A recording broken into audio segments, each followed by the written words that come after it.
مدینہ سے ایک قافلہ روانہ ہوا، نہ ساز و سامان زیادہ نہ تیاری مکمل، لیکن دلوں میں ایمان کا طوفان موجزن تھا۔ 313 مجاہد، صرف 2 گھوڑے، 70 اونٹ اور قیادت خود رسول اللہ صلی اللہ علیہ وسلم کے ہاتھ میں۔ یہ کوئی عام لشکر نہ تھا، یہ وہ لشکر تھا جس کے قدموں سے تاریخ کی سمت بدلنے والی تھی۔ یہ آغاز تھا غزوہ بدر کبریٰ کا۔ رمضان 2 ہجری ہے۔ نبی کریم صلی اللہ علیہ وسلم نے اللہ کے حکم سے مدینہ سے خروج فرمایا۔ آپ کے ہمراہ 313 کے قریب جانثار تھے۔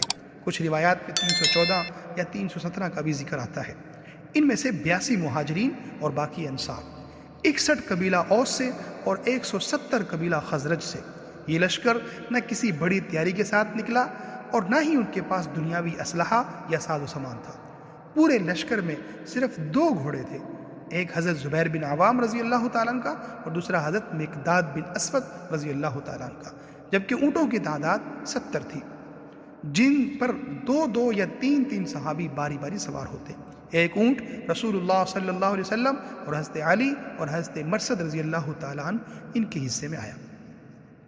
جب نبی کریم صلی اللہ علیہ وسلم کی باری آتی تو آپ سوار ہوتے، اور جب دوسروں کی باری آتی تو آپ صلی اللہ علیہ وسلم خود اتر جاتے۔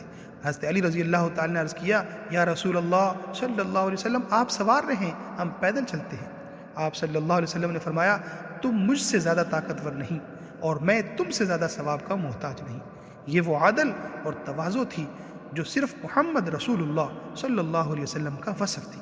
مدینہ کا انتظام پہلے ہی حضرت ابن ام مکتوم رضی اللہ تعالیٰ عنہ کو سونپا گیا۔ پھر مقام روحا پر پہنچ کر آپ صلی اللہ علیہ وسلم نے حضرت ابو لبابہ بن عبد المنذر کو مدینہ واپس بھیج دیا تاکہ وہ امامت و انتظام سنبھالے۔ جب لشکر مکمل ہوا تو نبی کریم صلی اللہ علیہ وسلم نے اسے باقاعدہ منظم کیا۔ مہاجرین کا علم حضرت علی کے سپرد کیا، انصار کا علم حضرت سعد بن معاذ کے ہاتھ میں، جنرل کومان کا سفید پرچم حضرت مصعب بن عمیر کے حوالے کیا، میمنہ یعنی دائیں بازو پر حضرت زبیر، میسرہ یعنی بائیں بازو پر حضرت مقداد، اور ساکا یعنی پیچھے کی کمان حضرت قیس بن ابی صعصع کے سپرد کی گئی۔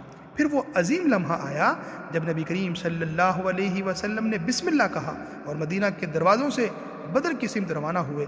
راستہ عام شاہراہ مکہ نہیں تھا، آپ صلی اللہ علیہ وسلم سے چھوڑ کر دائیں طرف سے نازیہ کا راستہ اختیار کیا، پھر وادی زحقان پار کرتے ہوئے درہ صفرا کے قریب جا پہنچے۔ یہ ایک خاموش مگر مقدس سفر تھا۔ ایمان کی فوج بدر کی طرف جا رہی تھی، جہاں زمین پر انسان لڑنے والے تھے اور آسمان سے فرشتے اترنے والے تھے۔ آخر میں نبی کریم صلی اللہ علیہ وسلم نے قبیلہ جوہینہ کے 2 آدمیوں، وسیس بن عمر